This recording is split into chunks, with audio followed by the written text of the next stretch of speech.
Olá, amigos, sejam bem-vindos a este canal. Você que ainda não segue este canal, já lhe peço para que você siga o canal, aperte o botãozinho ali do sininho para ter as atualizações diárias, porque é muito importante para nós. E também já aproveita para dar o seu like para, ajudar aqui no canal, para que a gente possa crescer cada vez mais. Tá, meus amigos, eu quero falar de um assunto um tanto quanto delicado.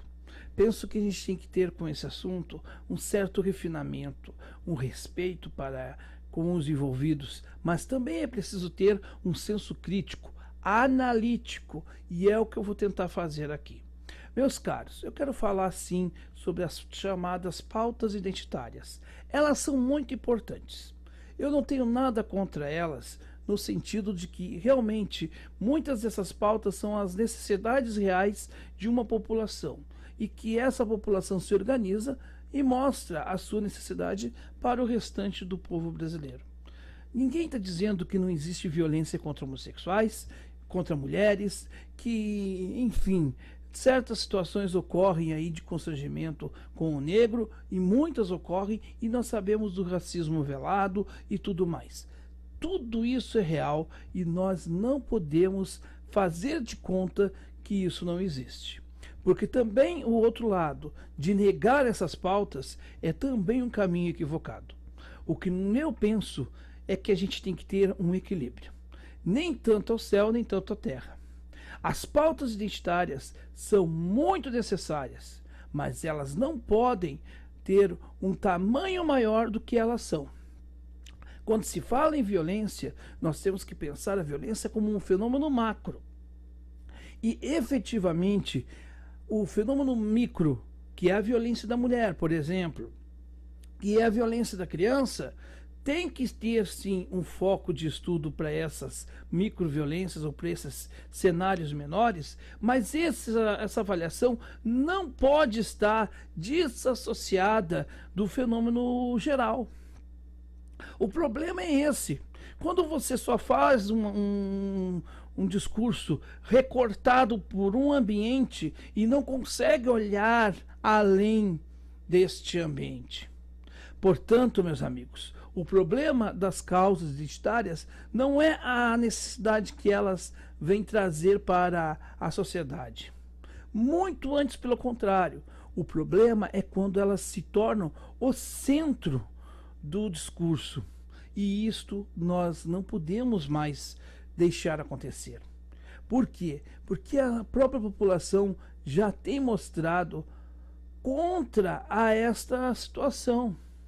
Quando se fala, por exemplo, de desemprego, isso atinge o negro, o branco, o homossexual. Então, nós temos que partir para pautas que sejam mais globais. E essas pautas menores que estão inseridas dentro desse processo devem ser avaliadas pelo seu respectivo tamanho. E aí sim a gente consegue atingir e até mesmo denunciar esses atos. O problema é quando a gente coloca o nosso problema no centro do mundo, porque o ser humano tem essa capacidade. É sempre o meu problema muito maior que o do outro.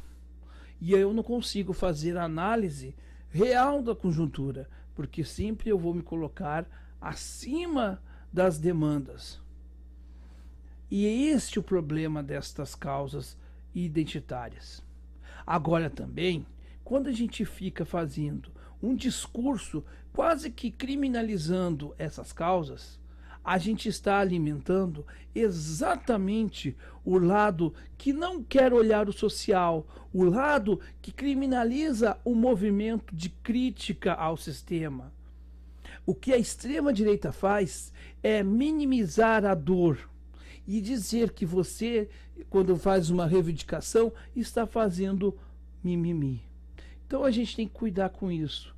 A gente tem que ter um discurso equilibrado, porque senão, gente, a gente vai fazer esse discurso do meio copo vazio, do meio copo cheio, e infelizmente a gente não vai a lugar nenhum fazendo discurso com esse tipo de pensamento.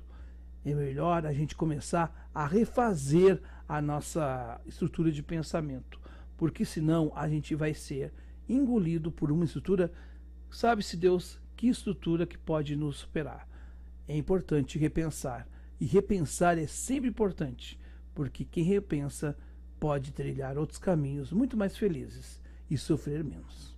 Um abraço a todos e até a próxima edição.